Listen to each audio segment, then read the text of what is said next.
The Joy in Goal Setting podcast is proud to be partnered with and brought to you by The Ideal Life. The Ideal Life offers a multimedia platform that is focused on cultivating a growth mindset. Here, you'll find a supportive community of coaches, valuable online resources, and transformative courses aimed at helping you lead a more gratifying and joyful life.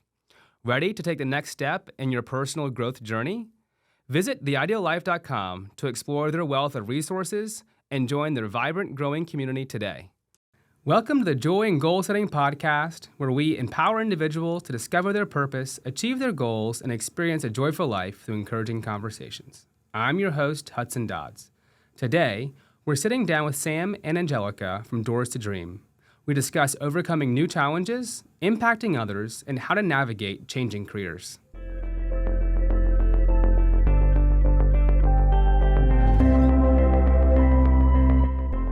Sam and Angelica, welcome to the show. I'm so happy y'all are here. Thank you so much for having us. We're excited to be here. Yeah, well, this is our first time doing with two guests, so I'm excited to see kind of how this goes, how we can make this work. So a question I've been asking folks is, we're recording in January. New year oftentimes means exciting possibilities and also, some uncertainty of what the year is going to bring. What is one thing that y'all are most excited about for this year, and one thing that maybe is uncertain or gives you a little bit of hesitation? That's a fantastic question. So I think for me, I try to divvy up my life into two things, right? You got the personal and you got the professional. So from the professional standpoint with our organization, I'm really excited about bringing more people into the fold.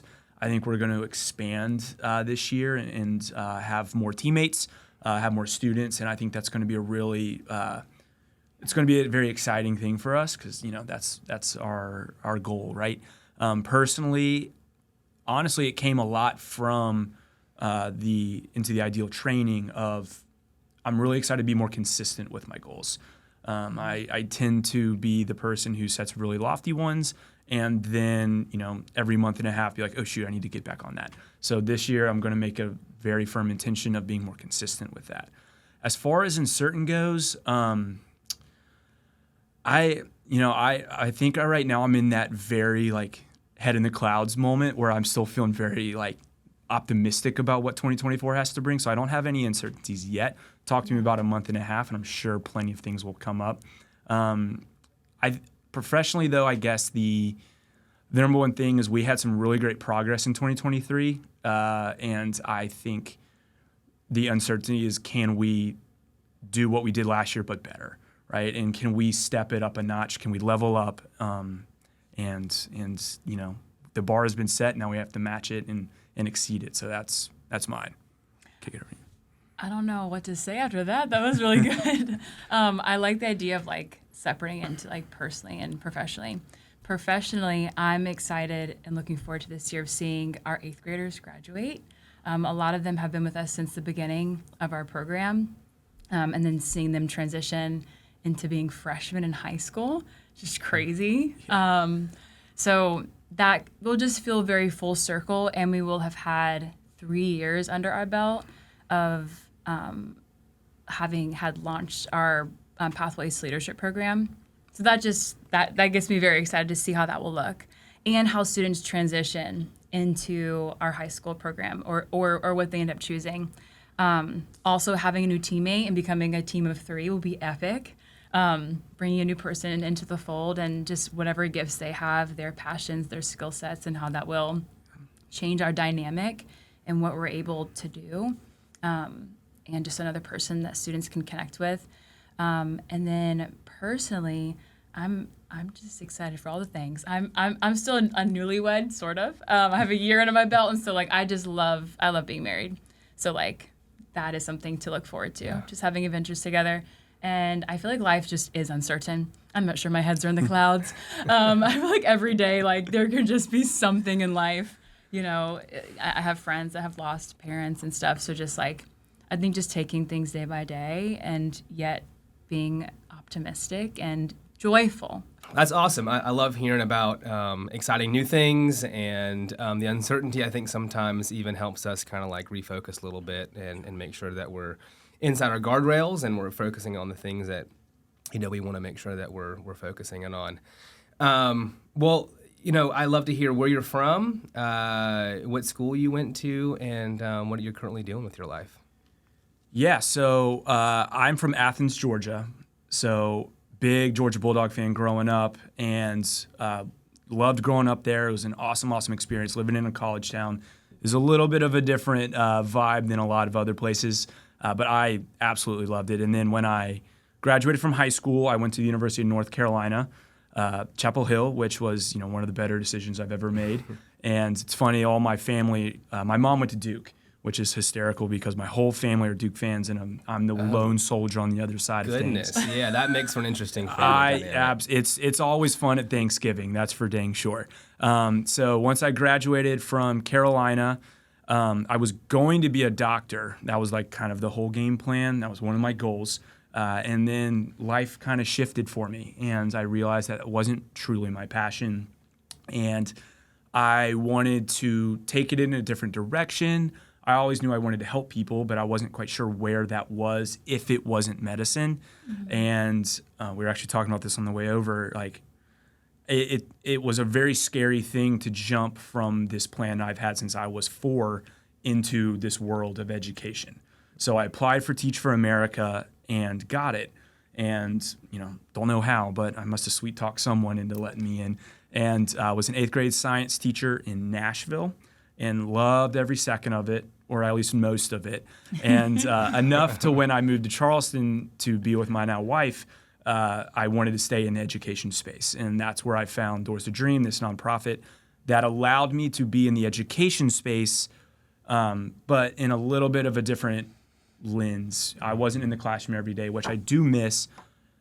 But I think that with this current situation, I'm able to make more of an impact on the student as a whole rather than the student as an academic, which has been a really exciting transition for me. Which sounds like fits with maybe your initial desire to be a doctor. Yeah. It's kind of not just academia and a subject, but really the whole person, and really figuring out how to transform them into being the best version themselves, which I love. Oh, 100%. And teachers, like, being a teacher was such an educational experience for me. I learned a whole lot about myself during those 2 years, but I found myself feeling very limited on what I was able to accomplish. And I consider myself very much a people person, and I'm now able a little bit more to connect with students more on the human level rather than the teacher-student dynamic, which has led, I think, to some great relationships and some great outcomes. Yeah, getting out of the classroom gives you a different opportunity to speak into different areas of their life. Yeah. And a different kind of trust. Right? Mm-hmm. It's not just science class and plate tectonics and all of these other wonderful things. It's, how are you on an emotional level? How are you on a personal level? How can I support your individual goals? And, teachers, they have 34 kids in a classroom. They don't have the time or the capacity to do that. Whereas now, instead of a wide breadth, I can go on a greater depth. Yeah, that's awesome. We'll jump more on that in a little bit. Perfect. Angelica. Ask me the question one more time. So where are you from? What school you went to? And what are you doing now? Okay. I'm from Charlotte, North Carolina. And I moved to Charleston about 4 years ago. It's crazy. This month. And it was one of the bravest transitions I made, just being out of my comfort zone. I lived in Charlotte my entire life. And so going into a community that was very different, not metropolitan, very beach towny, and everyone knows everybody here was a huge leap. But it's one that I'm glad I did. And I did not attend college, but I graduated high school, and I did some certificates and trainings after that. My passion that I discovered was coaching. So I actually got a health coach certificate. It focused mainly on health, but also was a life coach training. And that connected with my desire, you said it earlier, which was to help people become the best version of themselves. I think we've all know what it feels like to be in a rut or just have like that inner person that is just like your worst enemy and like self-sabotages you from achieving your goals. And so I had been in that rut and wanted to get out. Once I felt that joy of, oh my gosh, like I can do these things if I just take one small step in the right direction each day. And then just wanting to help others do that. Then actually when I moved to Charleston, I felt called to ministry. So I was a children's minister at a small church. Wore many hats there. Anytime it's like a grassroots organization. But I felt and I was enlivened by pouring into the next generation. And it was full circle for me because I nannied before that. And actually before that I worked in sales. And to me, that was like I was helping people find what they were looking for, find a home, or like whatever it was. But it was so much about numbers. The longer I was in it, it was very superficially about people. So I ran away quickly because I was like, I can't do this. I'm not going to strive here. We're not aligned. So when I was working with the youth, I just loved being able to just pour that life into them and see them grow. And be with their families and also make it fun. Yeah. When you're working with kids, you have fun. And then I felt called to another age group. So it's really cool when I found the opportunity for Doors to Dream because I'd be working with middle schoolers and high schoolers. So having like this I like now have this all-encompassing skill set of how to communicate with a 3-year-old, a 11-year-old and a 16-year-old, which are drastic developmental changes. Like you're not talking about the same things. Right. And what was the last question? That's Where it. am I going? Yeah. Okay. Yeah. Okay. You- Boom. You nailed I'm them here. all. You nailed them all. Yes. Yeah. Well, I want to jump in Doors to Dream education a little while, but Sure. both of y'all mentioned scary transitions. Yours from medicine into education, and yours from metropolitan city girl to Charleston and the like. So I'm curious, when you were faced with those kind of big transitions, how'd you handle them? Did you handle those well looking back? If you did, what are some tips and techniques that you maybe used, or looking back, maybe you didn't and you wished you would have done some things differently? It's a great question. For me, so my dad is a doctor and still practices, and that was a very big part of my life and my childhood. I don't remember. My mom tells me that when I was 4 years old, I wanted to be a doctor so I could go help my dad. Like that was like the dream from when I was 3 feet tall until I was 22. So it was my identity to a large extent. And I bet you if you asked a lot of my high school friends, they're like, would you believe that Sam is now in a nonprofit world? They would be like, not a chance. So it was a very, very big transition for me. And it happened, with the beautiful timing of summer before senior year of college. And so plenty of time to figure it out. I think I handled it well. I knew it in my gut that it wasn't meant to be for medicine. Like that was not my path. And so I was very... Let me ask, sorry to interrupt, but Yeah. since you're 3, that's your identity. Yeah. And then it's not. Mm-hmm. Take me a little bit deeper into that. How do you go from your 3 Yeah. and it's who you are to no? What was that like?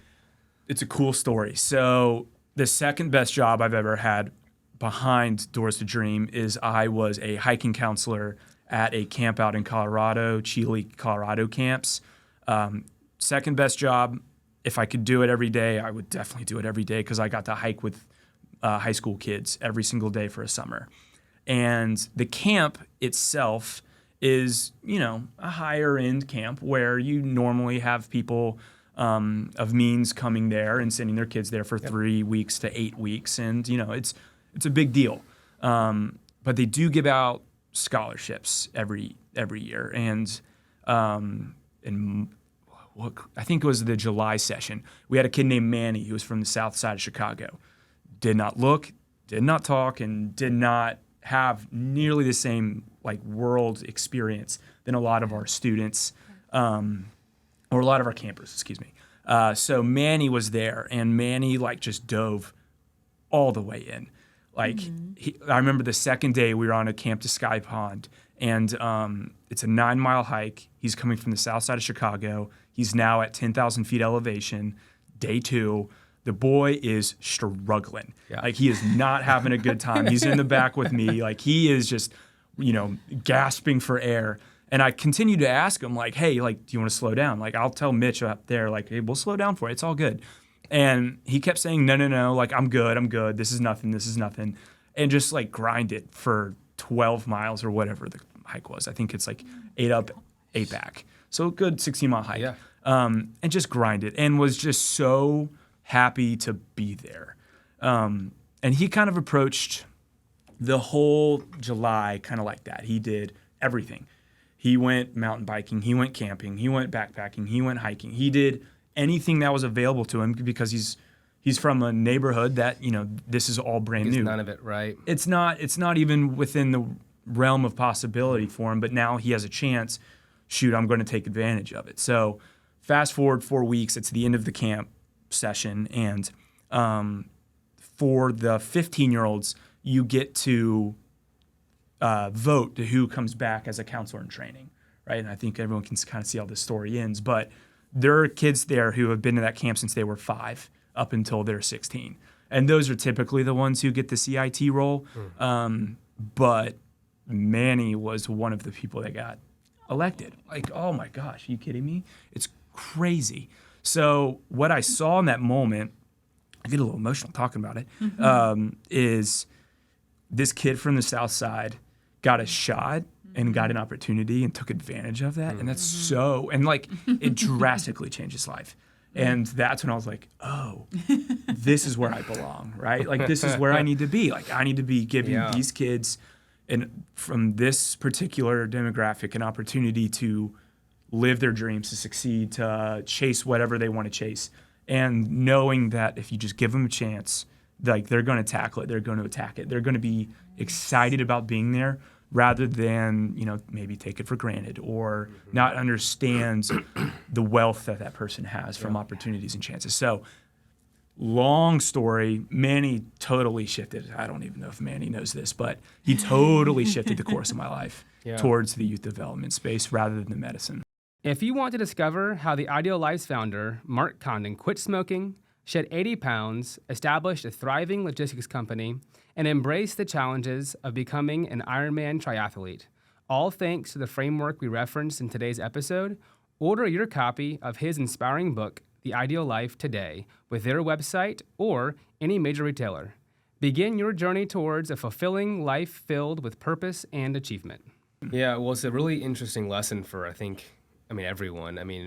Whether you're 12, 15, 35, or 55 or 70, I think what's interesting that I'm hearing is that your identity you thought was in medicine, but your identity really was in your values your parents instilled, which is helping people. Sure. You just assumed that meant doctor, but then you were exposed to other things that ignited a different kind of passion for the same value, which is people and well-being and helping them. Yeah. And then it was like, okay, let's just kind of reorient over here.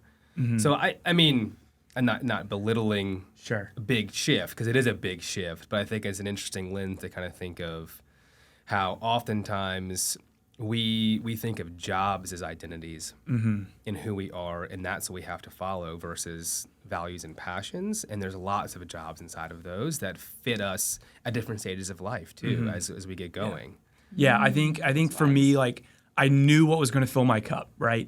Like, and it was the act of helping. It was the act of being of service to people. I just have a different fountain than I thought I was going to have. So my cup is still filled, just in a different way. Yeah.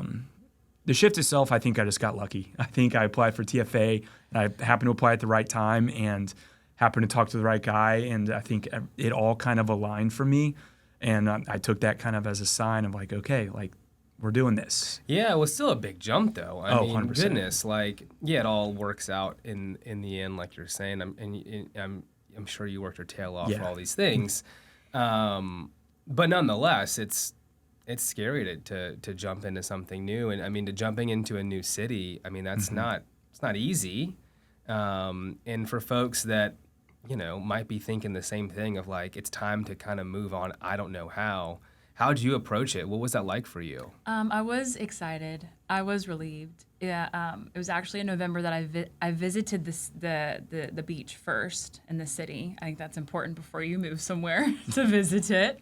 And I felt so much peace and excitement for it. Also, my immediate family was living there at the time, so that was also a huge plus. But not an entire reason to move to a new city. The company I was working with at the time sold, so new management took over. So it was like this perfect ceiling of like, just it's time for a new chapter, a new place. The place I was, or Charlotte at the time, just felt like if I was a farmer, just the soil was just old, and I needed new soil to grow. So January took the leap. I was excited, optimistic. And then like a huge plummet happened like 4 weeks later. And I was like so low. I hit a major depression. I hadn't found a new job yet. I was unemployed for the first time. Like, I was like filing unemployment because of lack of work. And I was like, this is awful. Like, I'm a worker. I want to be involved. I want to be in community. And I just was not fulfilled by any means. And so I would say like those who are wanting to move, one, visit it first and find community. Go to churches there, go to community groups, like look at Facebook pages, like try to find your people as soon as possible, because it's so much more about the place and the location. I'm sorry, it's so much more about the people than the place and the location. Mm-hmm. The people make the space. So thankfully, I actually ended up being connected in a church, which is where I would ironically, that would have an opening for children's ministers. So it was like this beautiful merging. It was like this, like God just knew the steps, and they were all, and I was along for the ride. And so, So you mentioned kind of hitting your rock bottom, if you will, depression. How did you stay afloat?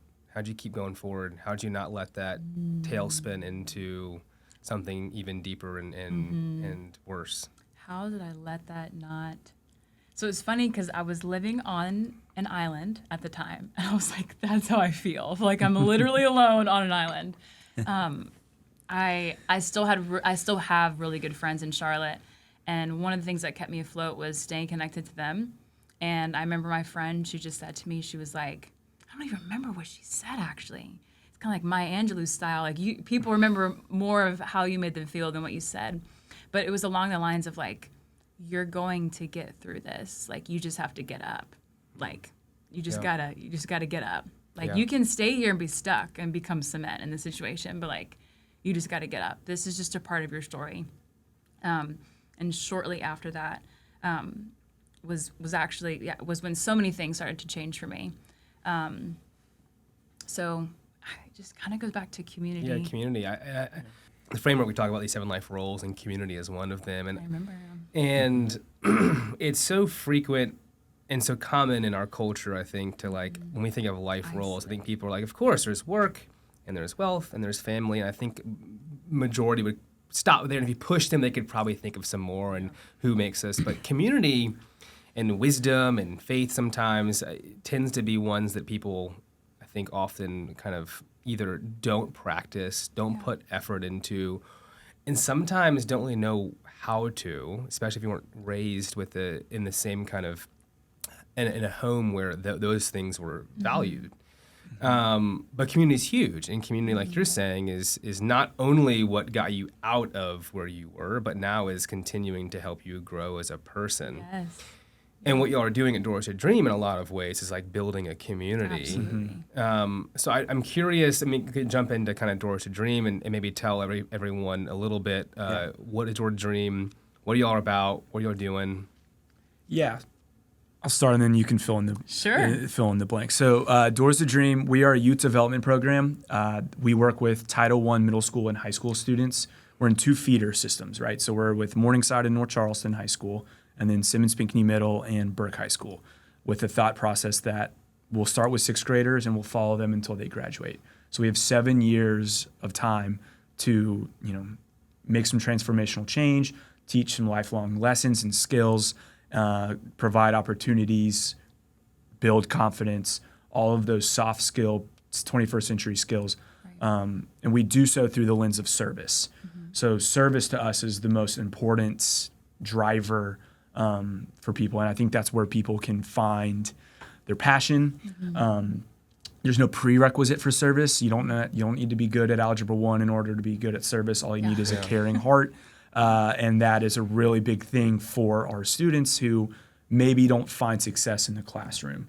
So in middle school, we have Pathways to Leadership, and that's just foundational social emotional learning and leadership. How to be a good human, how to feel comfortable in your own skin, how to interact with the people around you. Even if you don't like them, you still have to understand how to interact with them and work with them, all of that good stuff. In high school, we put those skills to work in our social impact programs, where we have students plan projects that impact their neighborhoods, their schools, their peers in whatever way they see fit. So it's all student-driven. I like to say we are the bumpers on their bowling alley, right? Like they're doing the work, we're just keeping them within the lines, and allowing them to make decisions and feel success, right? And feel what they're capable of doing through their hard work. So in a big nutshell, I guess that's what Doors to Dream is up to. We build intentional relationships. We provide opportunities for students to succeed and fail safely and learn from those failures and move forward. We're very much a growth mindset organization. We want people to really focus on, okay, here's where I am now, here's where I want to go, very much like into the ideal, and how am I going to get there? Yeah. And I'll leave. Is there anything I left out, mixed up? Oh, no, that was pretty wholesome. Heck yeah. Yeah. There's always more to say. Sure. But yeah. nonetheless. Well, for anyone that doesn't know, I mean, I think everyone's like, yeah, Title I, like, of course. But, like, what is a Title I school? If I say this correctly, a Title I school is a school that receives government funding because it has it's typically schools that have a very low occupation rate. Yeah, and a low Occupancy. And low income. Low income. They're low income schools, and it's kids who come from low income zip codes, and it's over 50% of students qualify for free or reduced lunch. The schools that we are in, 98 to 100% of our students qualify for free or reduced lunch. So students who don't have a lot of wiggle room for mistakes and are put at a pretty significant disadvantage than schools who come from other neighborhoods. Yeah, so the culture is going to be totally different. Like if you went to a Title I school, you might know. If you didn't, you would also know. Like you had tons of clubs, tons of extracurricular activities. Students had cars. Seniors got parking spots. Like the opportunities in I don't know what the title would be called, but like a normal school is so huge. So at a Title I school, it's like trimmed down to the bare bones. And for a high school student, that just hinders so many opportunities that you have to get through community. Like out in the community versus in the school. So y'all been doing this for a little while. What are some of the biggest pitfalls that you see both middle and or high schoolers kind of falling into? I'm sure that, I mean, I worked in education for years, and something I noticed is whether you're Title I, not, or even independent schools, if you're a kid, you deal with the same things, but they manifest themselves in different ways. And so I'm curious to hear from y'all, not necessarily what they're dealing with, but what are they personally, what pitfalls do you see them personally going through that if they could just avoid a few of these things, maybe you could keep them inside the rails a little easier? I think all teens are experiencing like severe difficulty with how to navigate social media. I think that's a huge one. Agreed. We have a lot of middle schoolers that end up in fights because of things that people said or didn't say on social media. And so they go back and forth on social media, and then they see each other in person. They're like, let's handle this now, you know, instead of having a conversation like face to face. And then specifically for the students that we're in community with, there's a lot of gang opportunities, which is also an opportunity to have a sense of belonging. Community is how it's painted, in community and strength and manhood or whatever it is. And you're definitely seen as tough and strong and competent, if you can fight, like it's Fight Club or something. It's not. And then just even transportation. So like if a student is in a sport or wants to do some extracurricular activity, transportation is just like a huge hindrance. Or they find themselves being responsible for their siblings so that their mom can go to work.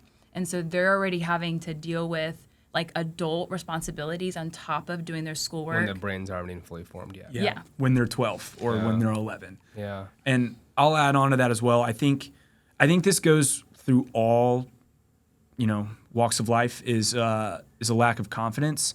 And that's where things can prey upon students, right? The bad influences, the wanting to fit in, the wanting to seem cool. So I think it all kind of boils down to not feeling comfortable in your own skin and not being confident in who you are and feeling the social pressures from all aspects of their life to seem like they have it together. I think that goes back to social media. That goes back to the neighborhoods that they grow up in. There's a certain portrayal that they feel like a lot of students feel like they need to have. And it doesn't allow them to really feel confident in like who they are like truly internally. Yeah. Which I think kind of, How are you combating that? What are you doing to help these students find? I mean, we talk about purpose. We talk about being the best version of themselves. And if you don't have if you don't know who you are, then of course you don't have confidence. And if you don't have people helping you navigate how to figure out who you are, you let other people tell you who you are. So how do you help kind of guide them in that way? I have something to that. I hope it answers the question fully. But so going back to identity, you asked like one of the biggest pitfalls that they face. I believe that when you're on food stamps and government assistance and you look around at your neighborhood and it's the projects and you begin to have this mentality that I lack, and I'm gonna go without, and I'm not self-sufficient and are able to do things on my own. And so it's this mindset of usually being the one who is in need and needs to be given to. And so whenever we sit down with students and we're like, what do you want to see change in your community? Like, how do you think it could be improved? What's something that you feel like is missing? Okay, we're gonna help you map out how to make that happen. And then it flips a script, and now they're being a giver. They're being a doer. They're being the competent one. They're the dreamer that took action. Yeah. So like just Flipping even, that yeah. script. So like if a student wants to, which is a true story, if a student wants to provide hygiene products for any neighborhood or any neighbor who needs a toothbrush or deodorant, and that might hinder them from getting to work, then they get to see the end result that now there's these hygiene kits being passed out to the community because of what a third grader and a high school student like thought up, that's so empowering. Yeah, well, and the service component you're talking about, I think is so interesting, especially when you think about what you just said, Angelica, which is folks feeling like they are always the ones in need and they will always be the ones who are supported. But then if they're going out and they're serving, then I would imagine the feeling, like you said, flips of like, well, I actually do have value and worth, and I have things that I could actually provide, not just be given. Yeah, students feel capable, I think. There was one simple quote that a student said when being interviewed in front of judges, because they get to the high schoolers get to present their projects, and it's a simple quote. She said, "We realized that we could do stuff." It's just that simple. Like they realized that they could do things. It seems so like silly, but in reality, like that is massive. Like, that's like life changing. Truly, absolutely. Adding on to what Angelica said on providing these opportunities, I think there are two big things that we are a consistent source of optimism and positivity. We show up, whether you want us to show up or not. We're at schools all the time. We are going to lunches. We are going to the classroom sessions. We're meeting with them after school. We are always there, and I think that consistency and that structure is something that a lot of students crave, whether they know it or not. I think they crave it, and so we can provide that. And I also think the second part of it is providing opportunities to see things and to experience things. Because so many of our students, like Angelica was saying, they have these adult responsibilities where their world can become very insulated and bubble-like, where they wake up, they go to school, they maybe, if they're lucky, get to go to basketball practice, and then they have to go home and take care of siblings or go to work to help pay the light bill. And so their world becomes very limited because of their socioeconomic status. What we try to provide is free opportunities to go on a boat in the harbor, or to go to the International African American Museum, go to the beach, go experience this world of Charleston that's so big and has so many opportunities. They just don't have a way to get there or a foot in the door. So we try to provide that as well. And I think with that consistency, those opportunities, and then the service piece of it, shifting the mindset, can really make a difference in a student's life. Yeah. And I'm just sitting here thinking, so many of these lessons, I mean, I think are for 12-year-olds, for 15-year-olds, I mean, and adults. I think there's so many adults who, it's the same thing. Like, they never were able to get out of it, or they never felt they could just do stuff. And I think no matter the age, the principles, I think, align here, because we're all human. So you work in a space that is energetic and with kids and all those things, but also you're constantly pouring out. How do you personally refill? Because you can't pour out an empty cup. So what are you doing to help make sure that there's bumpers for you, and that you are staying aligned with your purpose and not just work, right? We talk about all, who we are as a whole person. Is not, this is your work life, but you have a whole other life. So how do y'all make sure you don't end up pouring yourself out too much where you can't have anything to give? That's a fantastic question. I feel like working as a team is really important, but also reaching out to other organizations that are already thriving at the thing that you're trying to do, and seeing it if it's a mutualistic relationship. So we're like, all that we do is not just the two of us. Impossible, guys. Don't try it. Like, it's not. It can feel very isolating. So connecting with other good people in the community that are also trying to honestly do the same thing is really key. So there's an organization called Charleston Promise Neighborhood that we partner with for our middle school program. The reason how it started, not that I was there, was before me, but they focus on elementary students. At the time, Doors of Dream focused on high school students. And so there was this, and then we realized that a ton of organizations focus on elementary. So we were like, let's build this bridge between, elementary and high school, where you have all these middle school students, which is probably, they're all important years, but a lot of growth happens in those 3 years, like an 11-year-old to a 14 or 13-year-old. And so with their, just like having another person, having other connections and networking has really helped with lighten that load. And then in the high school program, we partner with a gigantic organization called Multiplying Good. And they have a student led service program called Students in Action. So we get to go to their conferences. That's where the students get to present their projects.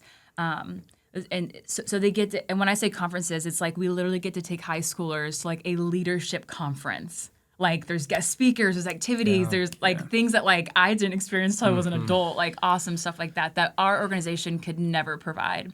But we are the boots on the ground.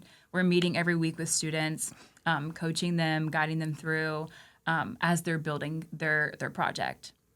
And we also have partners in the schools. Like, we lean on our teachers lean on us. And we haven't really talked about that yet, but that's kind of become a big part of what we do. Like, we try to do teacher appreciation. Anytime we're in the building, we connect with the staff there. They're just as important as the students. Yeah. And to know that they have other, our goal was like that when we're in the building, they can identify us as not someone who's giving them more work, not someone who's stressing them out, but someone who's lightening their load. Supporting them. Yeah, and I think having that team effort really allows us to, continue to pour out, right? Because we know that we have people to lean on. I also think that we are too just naturally energetic encouragers, which, you know, by nature, I think it comes fairly easily. But you're right, like this job, it can easily become a 24/7 job if you allow it to become a 24/7 job. Correct. Because there's always something to worry about. There's always something that's going on. Like I had a student one time give me a call at 10:30 at night because she found a kitten. She didn't know what to do with it, and I was the first call that she had. Yeah. Right. And But so you like both love, and at the same time, Yeah. you're like, now I have to turn off. Now I Yeah. have to go take care of this kitten at 10:30 in the evening, and like not in my game plan for the night. So I think because it can be this 24/7 job, we have to be very intentional about having that work-life balance. We know that if we allow ourselves to totally be on, then we'll have nothing to give. Yeah. So, you know, we try very hard to have moments where we're like, okay, we're shutting off, you know, and As long as what is it, the X's and Q's? What was I P's and gonna say? Q's. The P's and Q's, like as long as the important stuff is done, like and we're pretty good at like getting everything that we need to get done to be successful. And then it's like, okay, the things that are happening in 4 months, we don't have to spend the next 2 hours thinking about right now. It's okay. We'll wait till tomorrow. You know, it's just like knowing when to close the book. Yeah. It'll be there tomorrow. And lastly, I think for this work, right? Someone explained this to me when I was teaching. A normal job is like a little solo cup, right? And a normal job is like 90% good, 10% nah. You know what I mean? Like there's good and bad with every job that you're in. For the work that we are in, it's like a 10-gallon bucket where it's 90% good, 10% bad. So we deal with a lot more stuff that's not wonderful, like having to pick up a kitten at 10:30 at night. But the amount of good stuff that we get to see every day is overwhelming sometimes. And I think that's where I, at least personally, get a lot of my energy for the work is seeing the light bulb moment for a sixth grader who set a goal 8 weeks ago to get their grade from a 70 to an 85 and having that moment where they're like, we check their grades with them, we sit down and they see that 85 and they are jazzed up.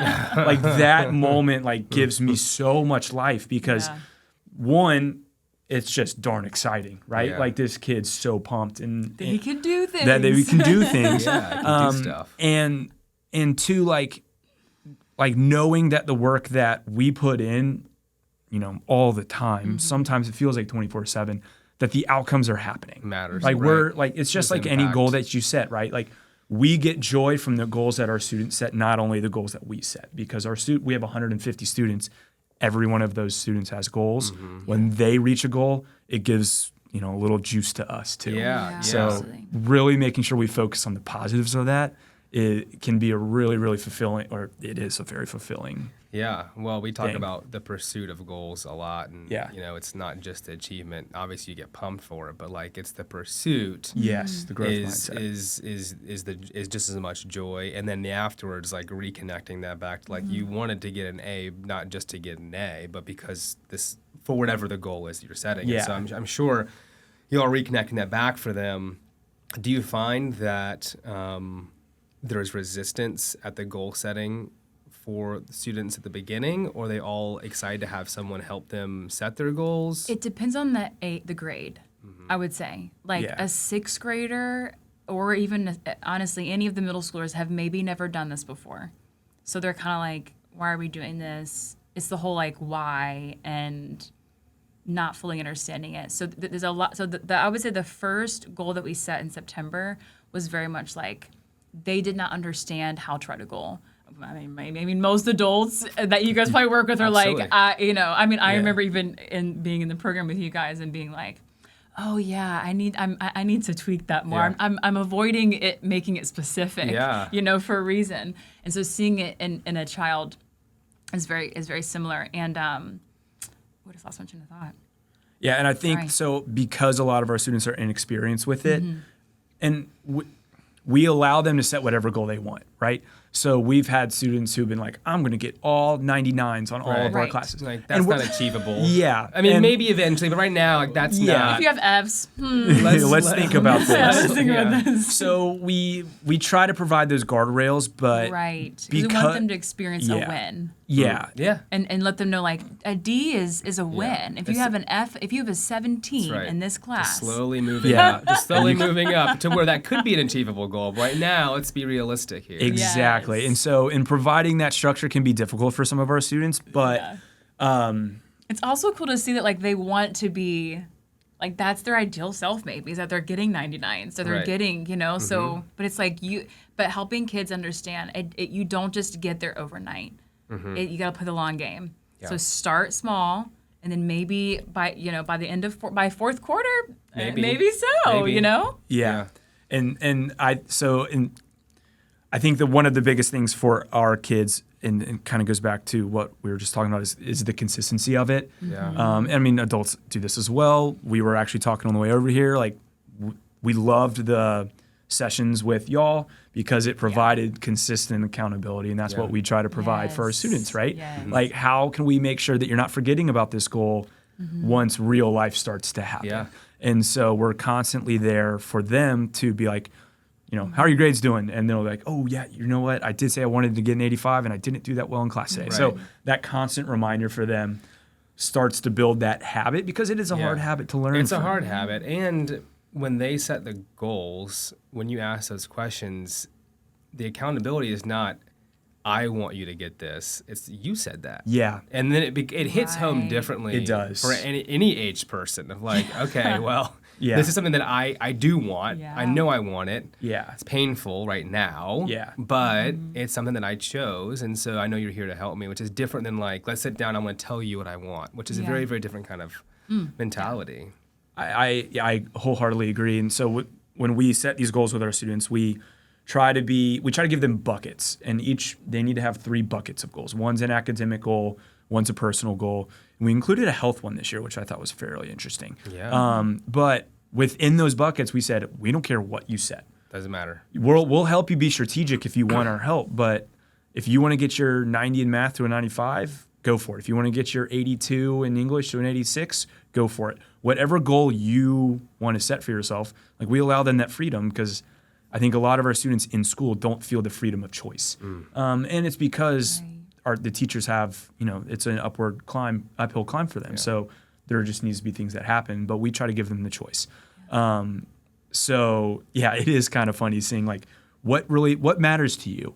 Yeah. And a lot of our kids have a hard time because they've never been asked that question Yeah. before. No, and they don't have the freedom to think for themselves. Like, where do you want to be personally? And Lord, heaven forbid, we now have to spend the next 30 minutes talking about where you are, where you want to go, because it's something that, it's never crossed their mind Correct. to think, especially when you're 11 and 12, which I think is pretty standard, but we're trying to introduce that as much as we possibly can for our kids. Yeah. Well, and Angelica, you talked about originally coming out and being a nutrition or health coach and being a coach. And I don't know that you think of yourself as a coach, Sam, but you clearly are I a call coach. us I tried, coaches. yeah. I call You us are, coaches. Yeah, well, it's so, we take a very literal perspective of what coach is. I mean, we think of what you're saying, and that's a coach. And you are. Yeah. I mean, you're keeping, you're holding people accountable and helping them be the best version of themselves.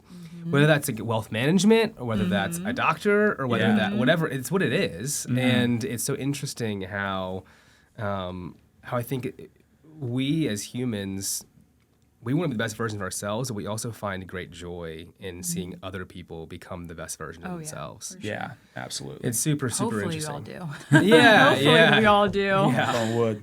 Yeah, well, I think it's in us. Whether or not we allow it to come to the forefront is different. Sure. And I think it sounds like what y'all are doing such a good job with. Well, I'm curious, a few things. One is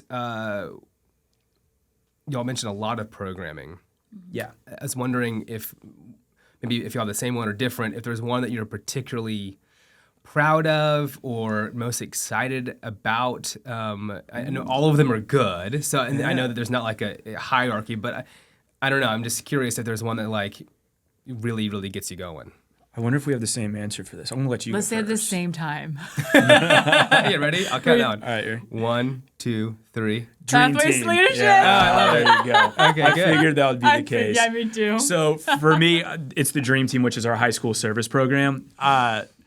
One of my favorite days in high school was we had service day where we got to go and spend a whole academic day, helping and giving. And that's, like we talked about earlier, that's kind of like where my heart is.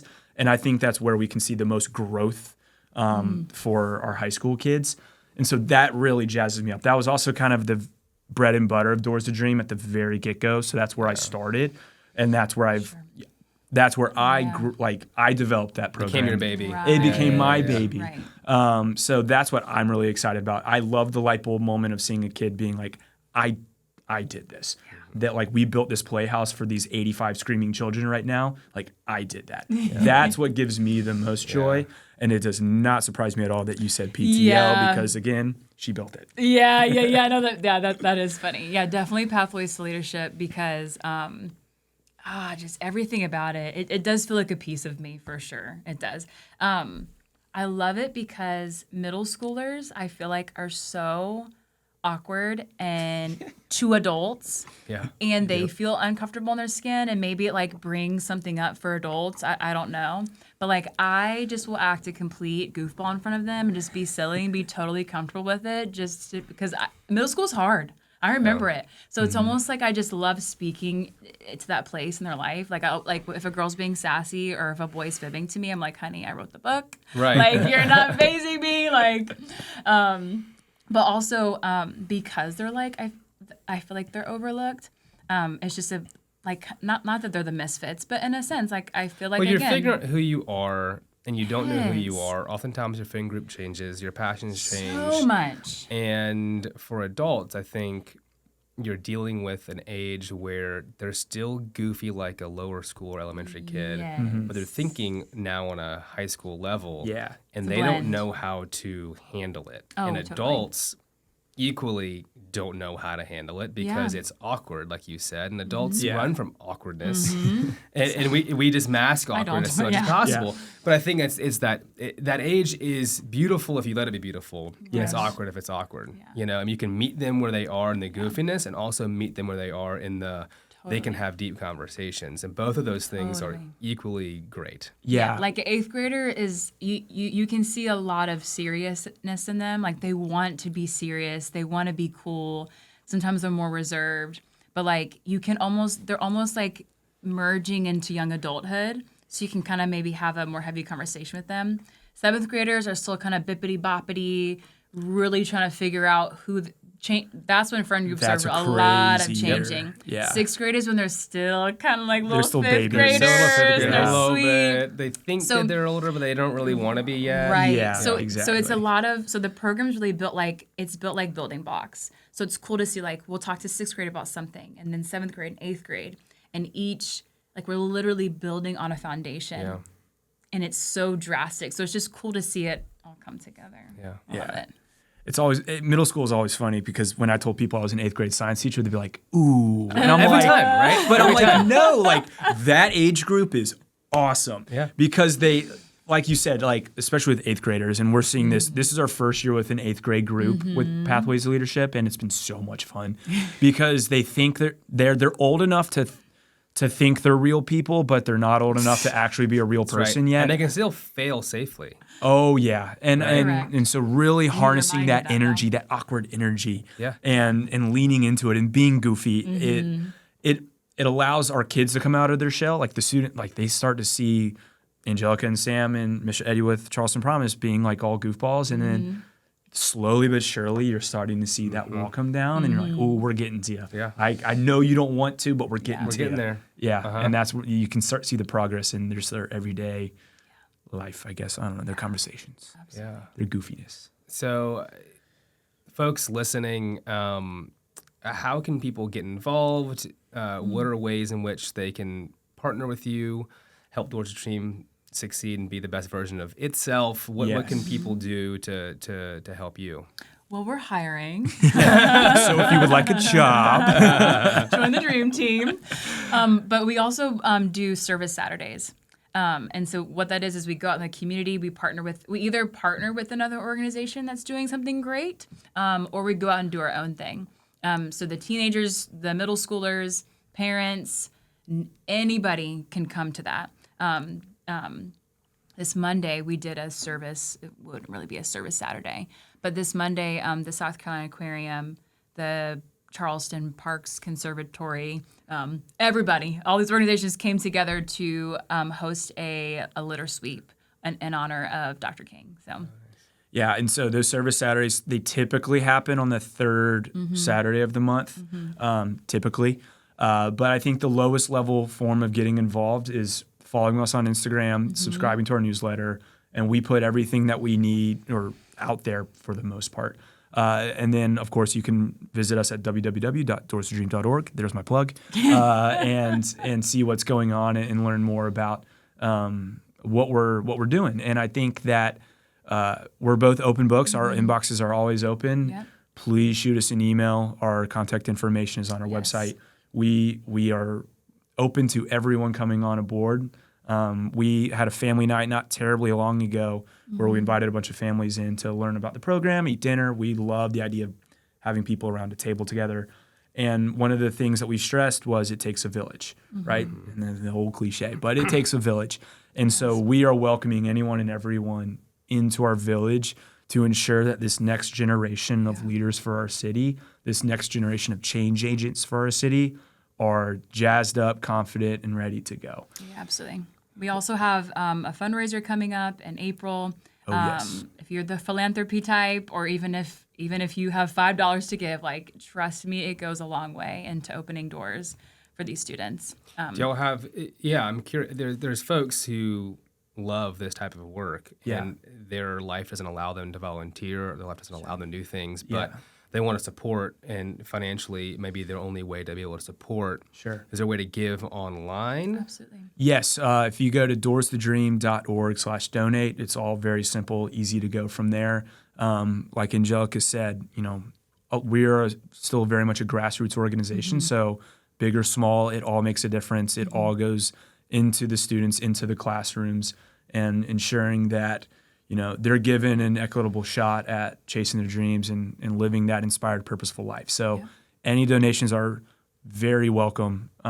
We are so thankful for those who want to get involved and want to donate. It goes a long, long way. And our students, it's so fun because now we're like at the point where our students are really they're excited. So on Tuesday last week when we had the storm, we had students DMing us on Instagram being like, "Hey, can y'all come on Wednesday instead of Tuesday this week?" We're at this very exciting shift where we're growing and we're expanding and accelerating. Yeah. And so, now more than ever, we need as much help from the community as possible. To be able to expand our programming, to maintain our programming, which includes the supplies needed for that, even to be able to go on excursions or field trips. I should say Sam, is always also applying for grants. We got a grant, I guess last year, for how many computers to give to those who graduate the Dream Team Academy? Yeah, so we got 30 computers. Yeah. And that, all that money goes into computers for high school graduates who have to turn in their laptops at the end of the senior year. And then they enter the real world without a laptop. Yeah. So, we welcome everyone and anyone who wants to support. We thank you. And we're excited about what's to come for Doors to Dream and our students. It's a joy. It's a joy. It's a blessing to be a blessing. Amen. Thank y'all so much. It's been an absolute joy. Hey. How about that? To hear what y'all are doing. And, it's truly inspiring to hear your passion. And I can't wait to have y'all back here years later and hear about where students are and what they're doing and how they're changing the world. Absolutely. Well, thank y'all so much for having us and for the opportunity that the Ideal Foundation and Into the Ideal has provided for us. Yes. We would not be where we are over the past couple months without y'all. So thank y'all so much for the opportunities. Thanks.